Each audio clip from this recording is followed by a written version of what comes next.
London po in nei na atan bus wedding specialty in bus a hian anzia ka ti chuan bus khan hayar maya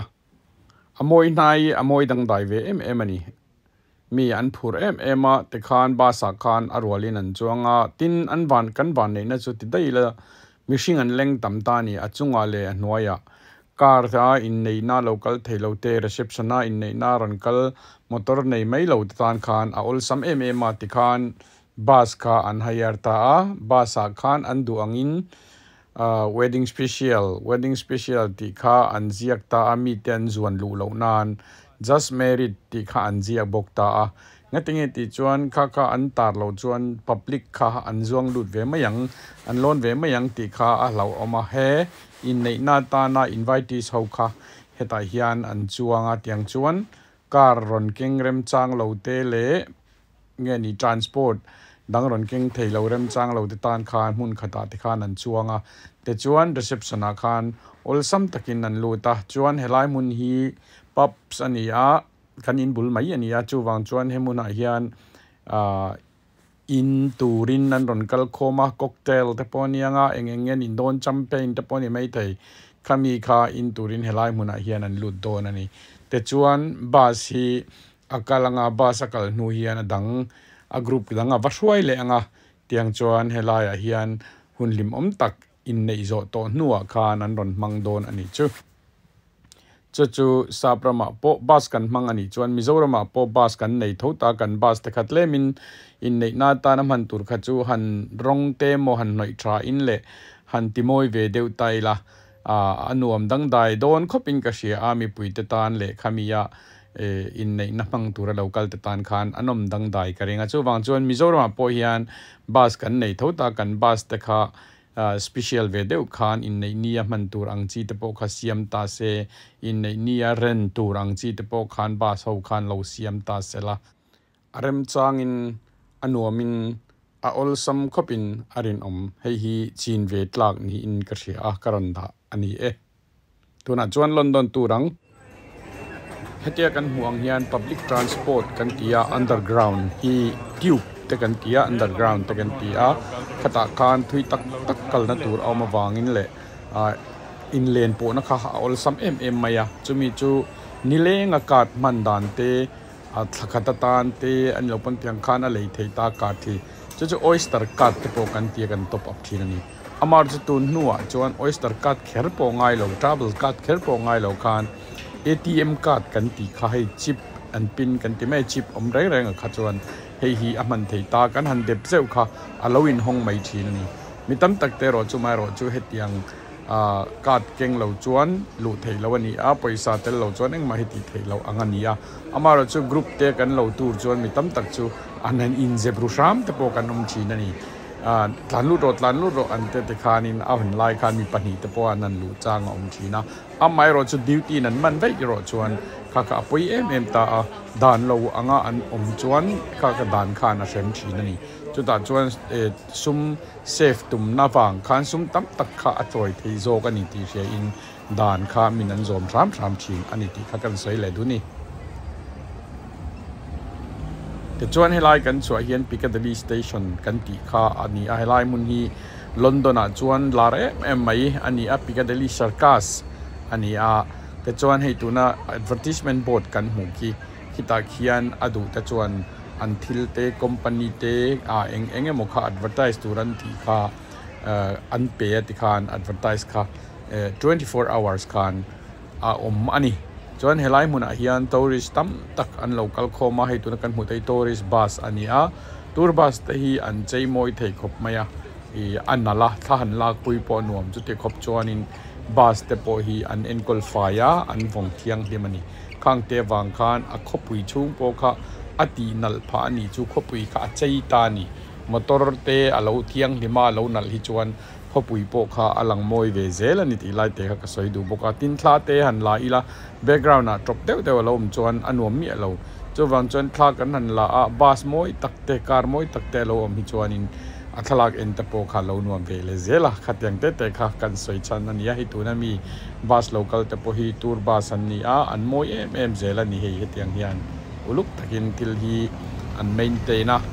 chuan tourist hi an ron kal khoma helai ka ma Piccadilly Circus lai taka te hian a then chuan zai na te an lo nei ya ti khan an zaya an guitar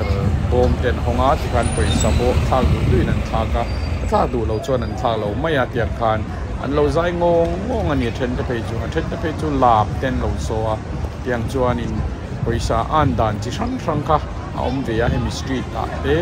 market sira te kong sira te khoi lai mo kha I hemi mayor ho khanin a kho chung en kol tu kan tenga VC kan tian hini meng chu khami mayor khanin khang ho lam so du te le music so du te zai du te hotan khan hemi public area khan munan siam ta kha mun khadar kar khatan zela khan khang ho khan mingan peluta texan pe ve ta ti chuan amun te kha an wamang thina ni chu tiang chuan hei hi Mizoram po ti thei ni se hi ka ti thina ngatinge kan ti chuan bazar puila ya te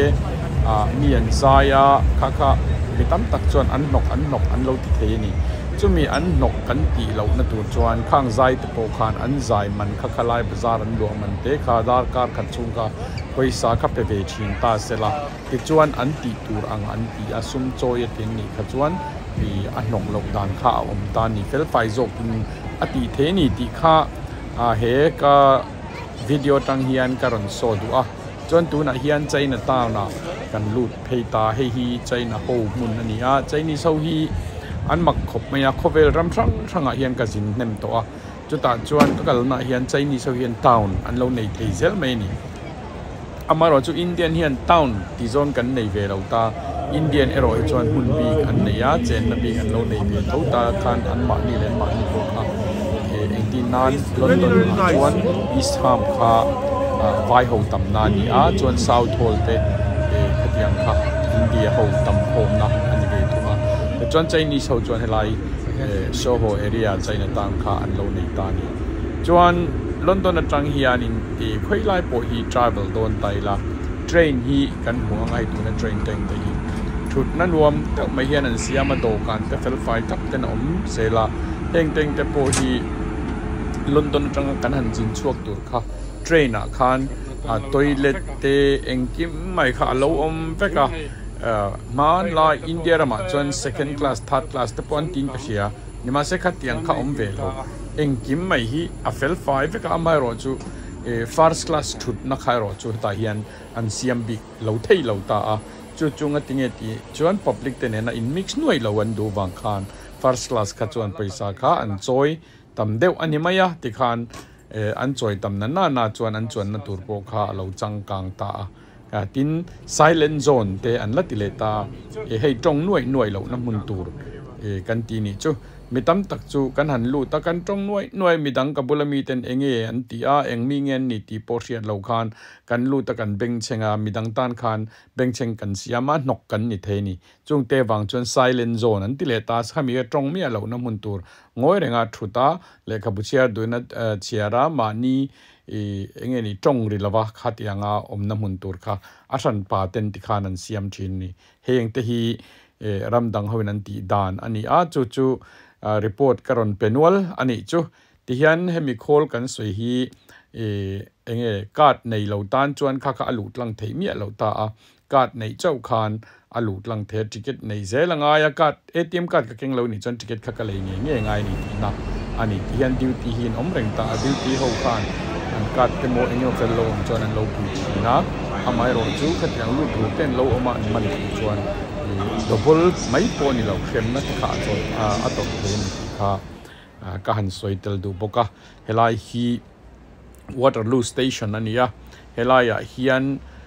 dor chi sang an lo da boka first aid te eitur te boots te til engemaw chi sang mai kha an zuara tan hemi travel sowina an mamo turang chi te zorna munatan te an lo siama chuan cafe an lo siam boka tin ticket system hi self service ticket antileta I computer system khana kalta kan booking to kha online ten kan lo book ta helai muna hian ticket kha a print out manin kan print out thei ani chu pon lam kan chhuah dona kan ti dan ani a ol sam em a muna ticket vala tura va in queue va in line vak ai chuan online khan kan leilo ka ti chuan hemi ya hian auto ami machine khan kan kala kan credit card kha kan booking ta chuan ticket kha ke mani le ke mani kha kan in print out tamaya midang ti boi lo khan mani in engkim kha kan in ti fel sak ta vek zel kha a lu em a chu wang chuan henga po hian staff kha angai tam lo pha ta ni he ko vela hian computer system technology asan to wangin staff mamo teu thin kha staff mamo lo kha kanin ti mu ta ani chu tin mitam takin paisa tun lai ko vela an keng vak to lawa cash ten kha cashless ti in ATM card te credit card te tiang khan card kha kan wara katin kan sum don na kha le kan thil ti reng kan tu ra kha ulsam takin kan ti thei ta ni o helai te hi kan in ve ni a ai hi karon da langjok ani khoi lai nge kan in han ti a in lo la hian lo takin helai hian kan kal phei ta a hi Elgin Avenue ani a Aswad Road ani ta te khang kan kal pheya kong sira mai khan alo ni a fel fai khop mai kan ko ta hian feel in khelna mun chang a omboka chuan helai mi hi tuna mi ki synagogue ho biak in ani a hei kan in le che vel ani a nuam ve khop mai kan veng hi kan soina chan chu tu na kan muang teng te po hi bed and breakfast ang chi hotel motel tiang type te po kha a om ve veka to lu tuk lem lawa thlen thei ni te po kha om ve ta chu tiang chuan kan ron da lang zoi ani helai roi chu kan soi tong khan hun pui laser square kan ti a tourist ho turu tak mai an ron kal khom ta trip ten ron kal ta school no pang te pon ron kal ta helai muna hian show te po hian lo nei ta a statue ang deuh hian mihring te hi rong anin noya chang chuan anin thuam nakamak deuh ten anin thuam ta mi lem ten an changa ti khan an ding ani leng ten an ding pe ya ka poisa pe do piang in an pe ya ka an eizam na an tamai ni chuan hei China town ani ya China mun ho China ho ya ni cho hian nei tin China hi Chinese ho hi Thai food in lom zo ka tin European ho tele sap ho ya ni Chinese an du na chan hi chu an cho hi athak ve vak lova kha an ei thei zong tak mai alo ni a chawang chuan Chinese ho hian finga thil sal te enge ni business a chuan Chinese te Indian te hi an try me mani ti like kha kan soi tel du boka chuan Thai food po hi du viau ma se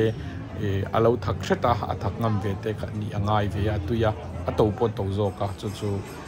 kan thiat atan try in ka sia Thai food hi Chinese food ai na to zo ani ti kha achan chu fresh food ani a Thai ho hi en kim mai kwa ka kan sia bang ke chuan hela hianin kan soi le soi nu tho vai ho ni la ding sa ho kha ni Hindu te in pen lo tam to mai Hare Rama Hare Krishna ten tia kong hi anzo ve bazar khoi mo hian an kala mu tur hin om le zeu thina kha karon na pu lau karon da lang tel ani hengla ya hianin Chinese cho zot na mun ani angin hei tunan rana Hare Rama Hare Krishna tian vuan lam le dup to hi katiang kan hei an en pe ve lu to ga hei chu paisa khon an ni lawa amar chu an ma ni hi tian an lim ma an enge Hare Rama Hare Krishna tia zai hian London mun rang hian fang ani top mai ni ka karon da chua le ani amak ve tun lai ko vela sa pho po Hindu anin penasa to le ni ti lai te kha kan soi tel du tin le lama kan soi du ang chi Hindu tang te nge Muslim tang te point Christian ta panin le tho ta chu wang chang khovel chu kan rin na hi memal rin na zel ania chu wang chuan ma nia engkim hi ai ngat vek ani hela hian China town na hian kan van nei na tip le ta ila khang hu te zong tra mu te enge ti mizo ina kan du zong chi ba khor kan ti te om thina ta hian ke phei chu Tuesday pianga aron thena wang hian alei tur hian ka vakal thina chanchu supa te hian ba khor hi han thlak ila tui ka tia rim tui te ka tia ka restaurant nei lai teng te khan ba khor ka war em a kan eile in tura khan ka da ka tel tama arima tui yan tia sa pho khan an ron pan na sat pha em ve ni ti lai te kha mizo thil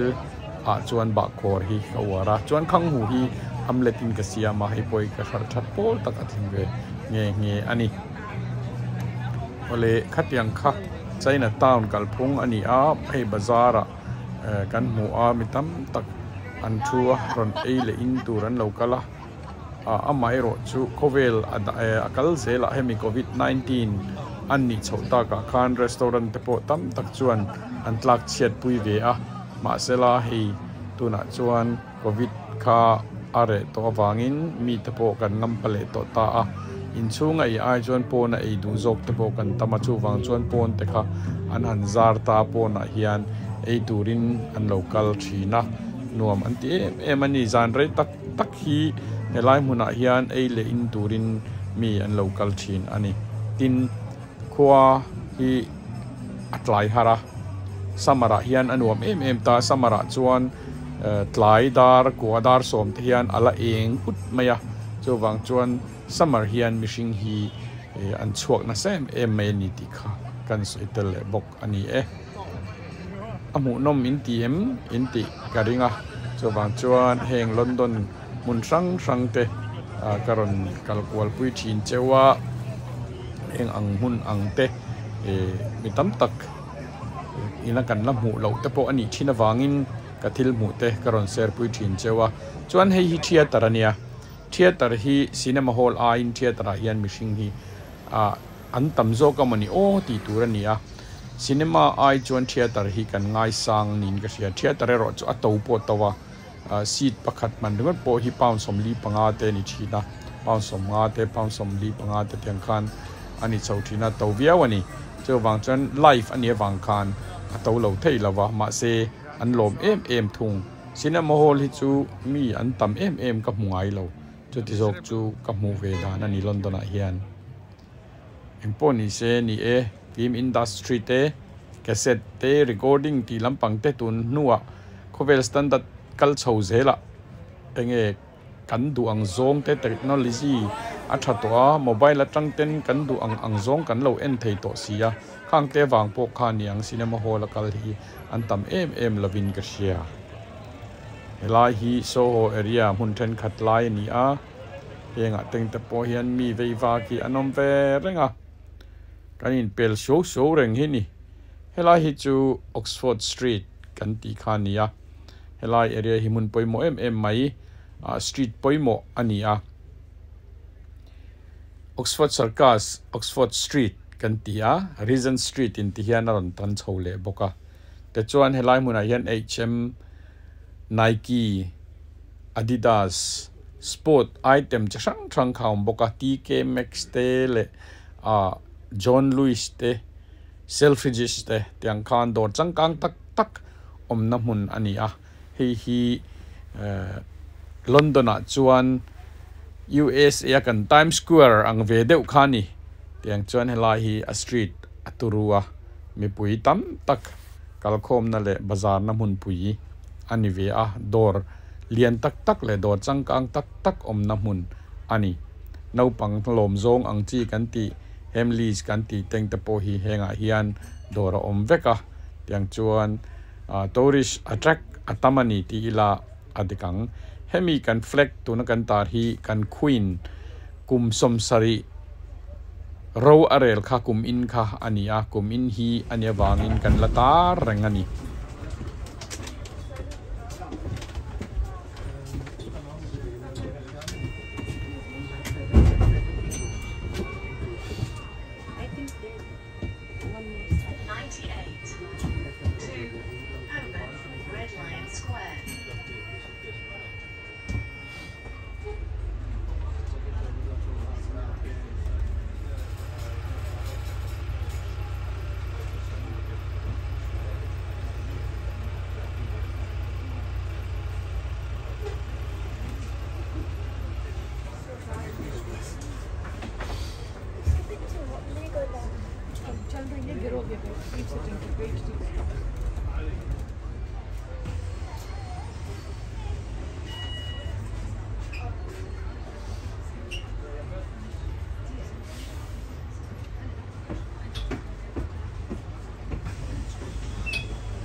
ole khati zong kha tun trumata na London tour ka nei pui thei cheu ni sela ka video te min lo hlut sak thina min lo view sak thina wangin kalom em em in zawa in lalpan mal som bek cheu ro se next video kan hule don nia